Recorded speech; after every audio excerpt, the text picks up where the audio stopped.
Joy 99.7 FM.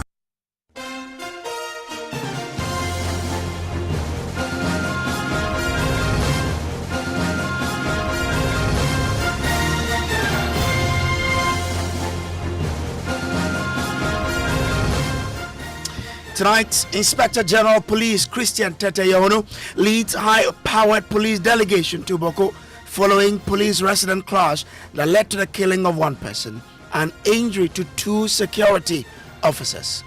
At the moment, now details as the regional minister calls an emergency RECSEC meeting to find immediate solution to the impasse. The IGP is on the way to the region, and then we're going to have a RECSEC meeting to fine-tune how to be able to bring total peace to the place.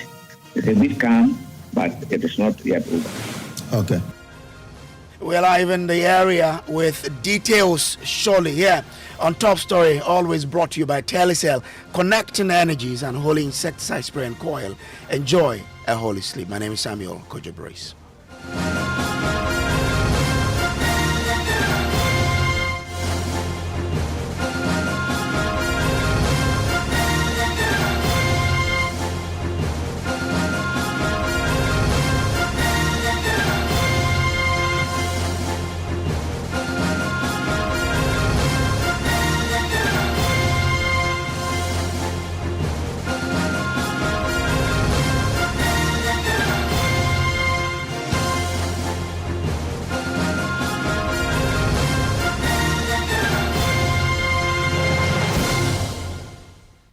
Well, tonight, a high-powered security delegation led by the Inspector General of Police, Christian Tetteh Yohuno, is expected to touch down in Bawku 24 hours after a renewed clash between residents and police in the area.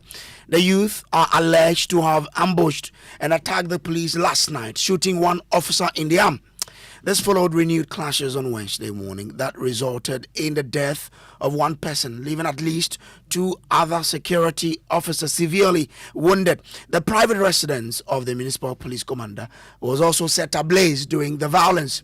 Now, you can listen to the Upper East Regional Minister, Donatus Akamugri Atanga, who spoke to me a while ago on the Pulse and Joy News, explaining what exactly led to the clash. What happened yesterday and the early hours of yesterday and then the night is not something that one will want to witness. There was the misunderstanding between the youth and then the police personnel as regards the activities. Okay. And that actually caused the problems. Well, the latest from my interaction with the youth on the ground is as a result of the escort system established by the security personnel. The issue had to do with the market. You have the Bawku township that used to be the business center, and because of the conflict, that enclave has been ignored. And then the Kusasi side of it decided to put up some kind of mini markets around to also engage in commercial business. And so, according to them, the people from the Mampuku side who are always in the township, some of them decide to also go into that market that has been established by the Kusasi, which they will not also understand why. I think your voice is dropping. I'm saying that what I'm taking from the youth on the ground is that as a result of the conflict, the Bawku township used to be the market center. Yes, yeah. And so because of the conflict, the Kusasis have found it difficult to go there. When they go there, there are attacks. So they have decided to also establish some markets at the outskirts of the town. And so that is where the Mampusi women and some of them also try to access that market. According to the reports from the boys on the ground. And so when the Mampusis are coming into those markets, they are normally being escorted by the security personnel, according to their allegation. And because of that, they think that it is not proper for them to be escorting them into their market. Okay. Because they have established the market. And for that matter, they cannot have access to the township. So equally, they do not understand why they should come to their side. And the security personnel too are not in agreement for them to act on the people if they come to the market. That is where the confrontation occurred. Now, he says an emergency Rexed meeting is expected to take place tonight between stakeholders to restore some peace in the area.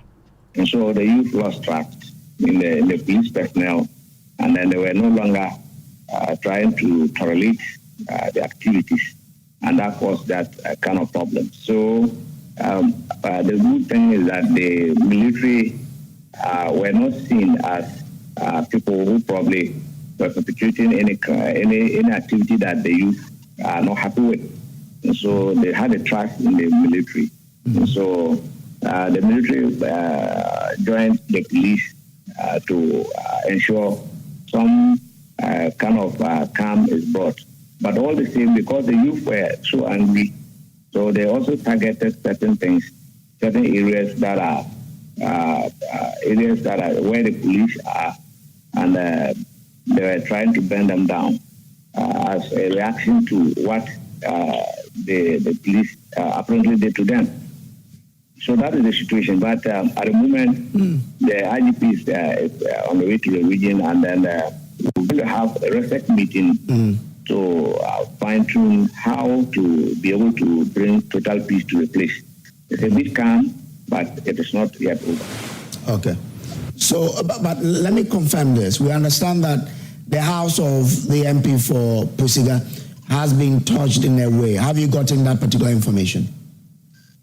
Well, I'm yet to have the police commander at the previous yesterday in the night had to move to Pusiga because one of the personnel of the police service was attacked, and he arrived there.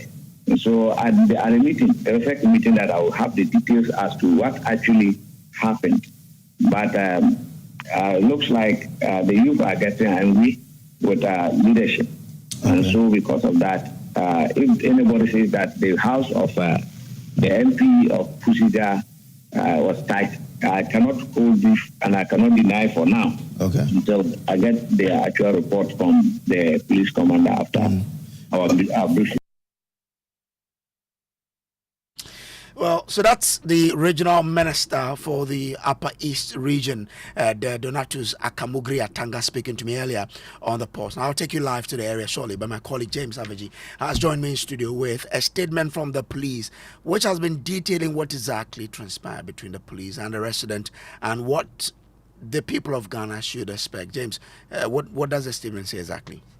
Well, Brace, so this is the statement that actually announced that the Inspector General of Police, Tetteh Yohuno, is going to be in the area today, 10th of April 2025, to engage with stakeholders in the region on the grounds as well as the police.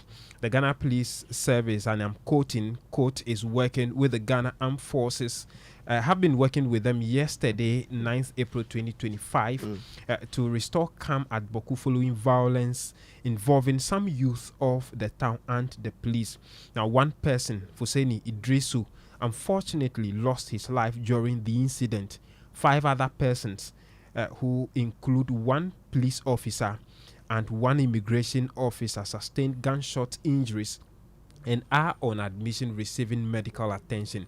Some properties belonging to the police, including 2 vehicles and a rented police accommodation at Binduri, as well as houses of some of the police officers, were damaged. Security has since been intensified at Bawku and surrounding communities as joint police and military patrols continue. While at Bawku, the IGP and his team would also commiserate with the deceased family, visit the injured persons on admission and reach out to officers who lost their properties as a result of the violence.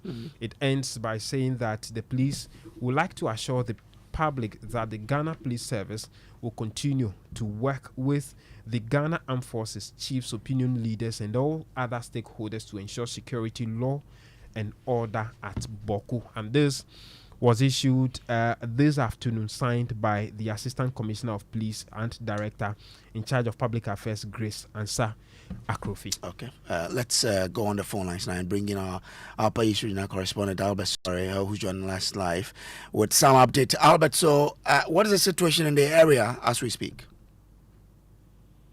Chris, it will soon be curfew hours. Remember, the curfew was reviewed to start from 6 p.m. to 6 a.m. And so in the next 30 minutes, it should be curfew hours. And by this time, a lot of people are retiring into their various residences. But I mean, generally, has CAM returned to the area? What is it looking like? Yes, so CAM has returned, but I must say that it's still uneasy. From what we are learning, a lot of the youth are still visibly angry. Some of them held a press conference earlier today. In fact, they have been addressing some of the issues. We'll bring that later, but they actually expressed a lot of anger against the police. And so I would say that the atmosphere is, as the regional minister said, it's calm, but it's not over yet. All right. So that is, Albert. But Albert, we knew that the IGP is expected in town. What do we know of that? Yes, just before I joined, I checked. I'm told that he has not yet arrived. Some other people have said that they've been told to expect him tomorrow morning instead. It appears that some other engagements caused them to delay. And considering that it's getting very close to the curfew hours, they may have decided to come tomorrow morning instead to have enough time to address all the issues that he intends to look at before returning to Accra.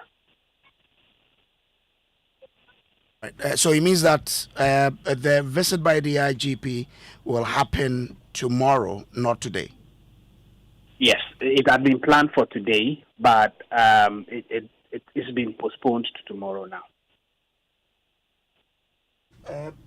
In terms of Mahama Yarige's residence, tell us exactly what you know about that particular structure. So some of the youth, as you heard the regional minister say, they've been accusing the police of giving protection to the women from the rival faction to come into their market to trade. And some of them accused the MP of, ordering or giving the police the opportunity to do that, or asking the police to allow the women to come. And so from yesterday, when all of this started, we are told they even made such an attempt yesterday to attack his house, and the police were able to stop them. And so they made another attempt today to try and burn the house. Again, police nearby were able to move in and stop them from doing so, together with some community people. From what I learned, they had actually succeeded in even starting the fire, but it was immediately put out before it could destroy anything. Okay. Quite interesting happening there. Let's see how this particular one travels. But we've been joined on the line by security analyst Bombande there. Let's try and get more, because he's someone who, when it comes to issues of the North, also has a lot of knowledge in how to deal with it. I'm grateful to you, sir, for joining us here. Now, in what is coming out, it looks like it started because one side didn't want another to come and trade in their market. How should we approach this issue, looking at the genesis of it? Thank you, and good evening to your listeners. I think we should start off by wishing our new Inspector General of Police Godspeed and best wishes as he's embarking on an operational working visit to the Upper East region. if you talk about the market issue, which is the issue in contention, keep in mind it is secondary to the real substantive issues.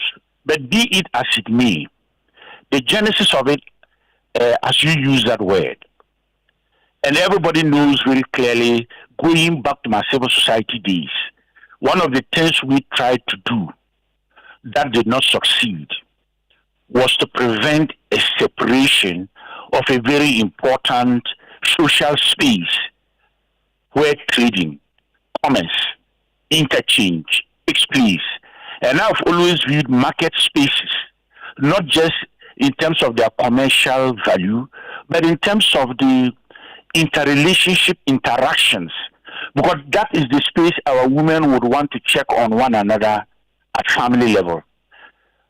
Regrettably, because of its central location, the market became, if you would call it, the danger point in which a lot of the violence in the past happened with the proximity that it is at the center, in which many people then were casualties, some killed and some victims of, if we call it, injuries.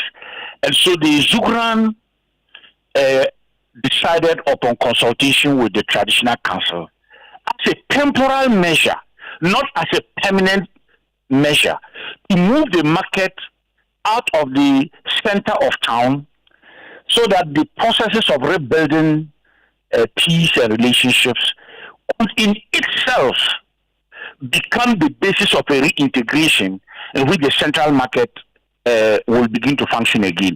Now, I want to be clear that these were my days in civil society. So our position then was that let the central market be a space of unity. But we also understood that once it became a firing point of intense violence, we could not do anything. In any case, we had no authority but to accept the advice. And that's how come the satellite market emerged. Now, if you look at it from that perspective, you can then understand the rest of the story. We normally say that when you tell a story, you don't say it from the middle. You tell the story from the beginning. And so it is that evolution of the market which has now reached a point in which you have heard the arguments about why the market then became a protective space for one very key stakeholder of the conflict, be protected for their purposes and not to be used by the other side. And I want to repeat that one day, my prayer would be that there will be a market where everybody would go back to. But that can only happen when you deal now with the substantive issue. So, speaking generically, this is the way I want to frame my response to your question. Well, so, I mean, now there's this issue based on the market. The one side says, okay, but the central market was not functioning because of the issues. We've had our own market. Don't come there. But the other side is also coming there under the protection of the security services. And that is what is bringing about this. So, I mean, must the decision be that, okay, the other side, women from this side, do not go to the market? Or how can we move on from where we are?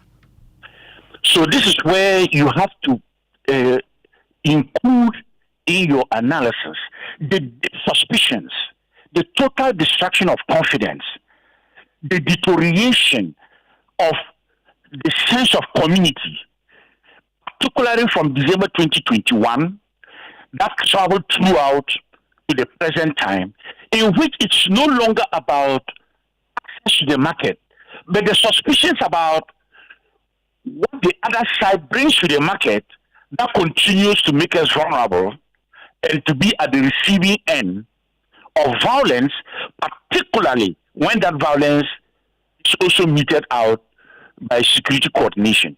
So without going into those details, the point I want to make is we need to move away now from the type of security coordination that was insensitive to the protection and the human rights of the people. And that does not mean we should say this lightly. I am fully aware of what it means to be in the theater of a violent conflict setting. As a security officer, as a civilian, I've been in those situations myself in the Central African Republic. But the rules of engagement are that even under extreme provocation, the duty of the peace officer is to refrain from doing anything that will bring harm to the very civilians the security people are protecting. And this is under international human rights law. It is under the respect of international human rights. And it is requiring the skill. But you see, our men and women in uniform are trained to do this. I'm not belittling the anxiety that comes with it. But the point I am trying to make is to link it that if I look at the stature of our new IGP and his experience, I want to be confident that in the immediate, the consultations he would be holding, which will be inclusive of the youth of Bawku itself, will pave a way to transition from the old way of doing peacekeeping domestically to the new way in which our security agencies begin to build the networks of relationships, begins to carry along the community to understand that we are here to protect you. It is then that the rebuilding of confidence, the rebuilding of trust may begin. Before then you can talk about the resolution around a market. But let me emphasize that that is only hinging on the most substantive issue, and everybody knows it, that there was a process that traveled from December 2021. And I'm not saying this just because I'm saying it.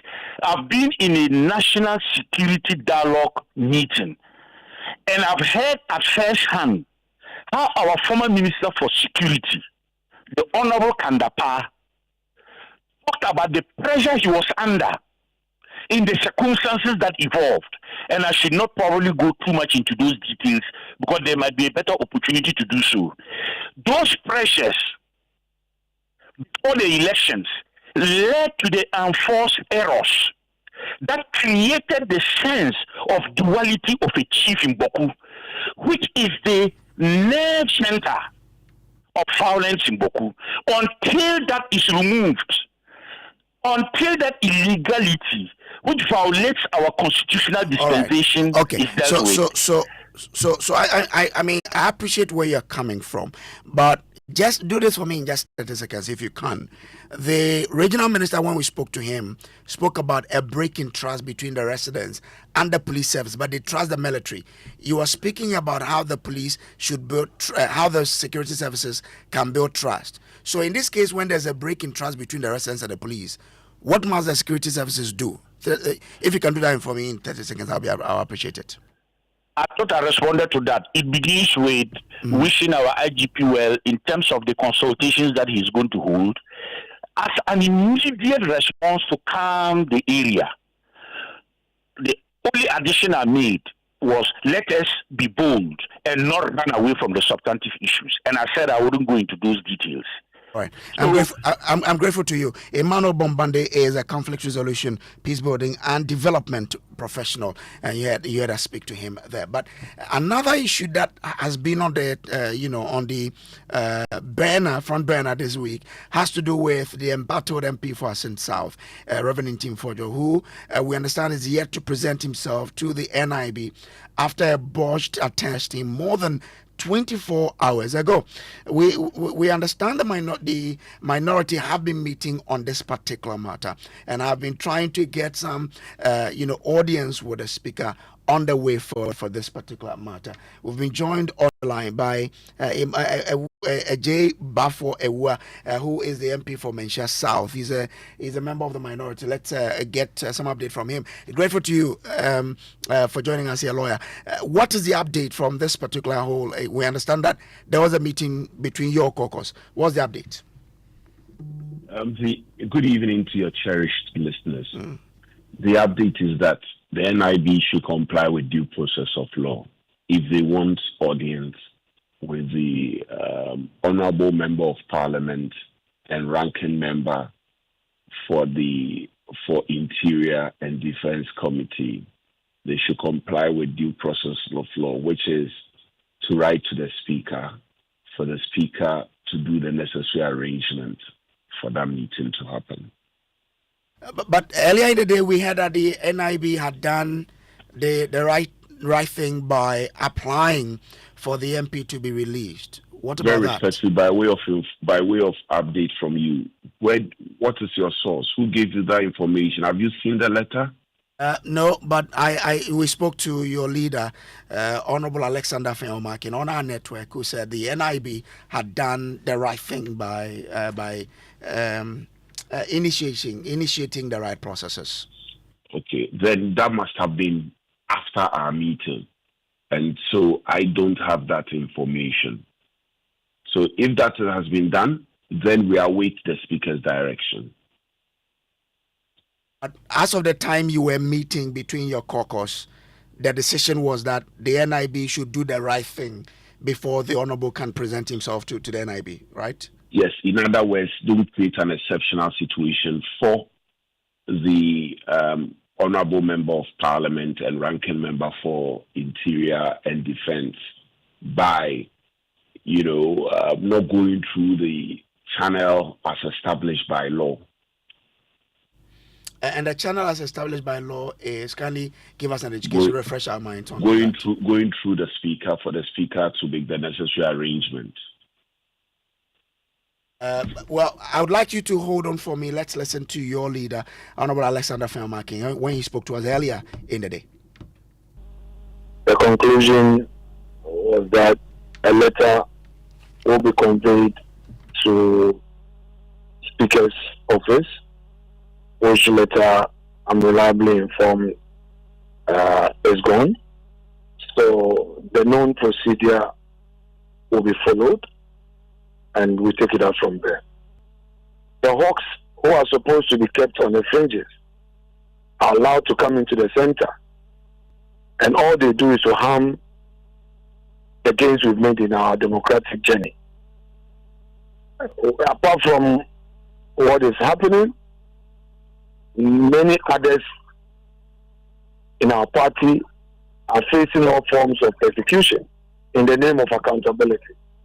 We are not against accountability, but due process would always require that the right thing as known is followed. And putting through such trauma, I think that we don't need it. And I would again call on His Excellency President Mahama to call these hawks in the government to order. We don't need them. Right. If you see all the plans that have been hatched against the Chief Justice and all, we know. All right, so that is the leader, Alexander Feomakin there. So there you have it. But now we know Parliament is on recess. How soon do you expect Speaker to make pronouncement on this? So you know the way forward. Before we go, it is important I put on record that I never disputed anything my leader. You suggested to me that my leader had said. I said that. But I never created that impression. Yes, it's important because you see sometimes, there can be miscommunication or misunderstanding on the part of the listener. So it's important these things, you have the record set straight. I said that if indeed a letter has been ferried from the Bureau of National Investigations to the Speaker, we would then await the Speaker's direction in this matter. So it has to be made clear. Okay, I hear. How soon do you expect the Speaker to make pronouncement on this so we know the way forward? Well, very respectfully, it's within the control of the Speaker. I can't speak for the Speaker. Okay, all right then. But can we say that the Honourable Member of Parliament is okay now? He's still in his residence and has gone anywhere? Nowhere? He's okay. Okay. He's okay. I can't say where he is, but he's okay. Okay. So that's Nana Bafweje Ewa. He is the MP for Minsha South constituency. This has been Top Story, always brought to you by Telecel, connecting energies and holy insecticide spray uncoil, enjoy a holy sleep. Would cross over to the Joy News studios where we're having a national dialogue on energy, and our focus today is on Ghana's largest power distributor, the Electricity Company of Ghana.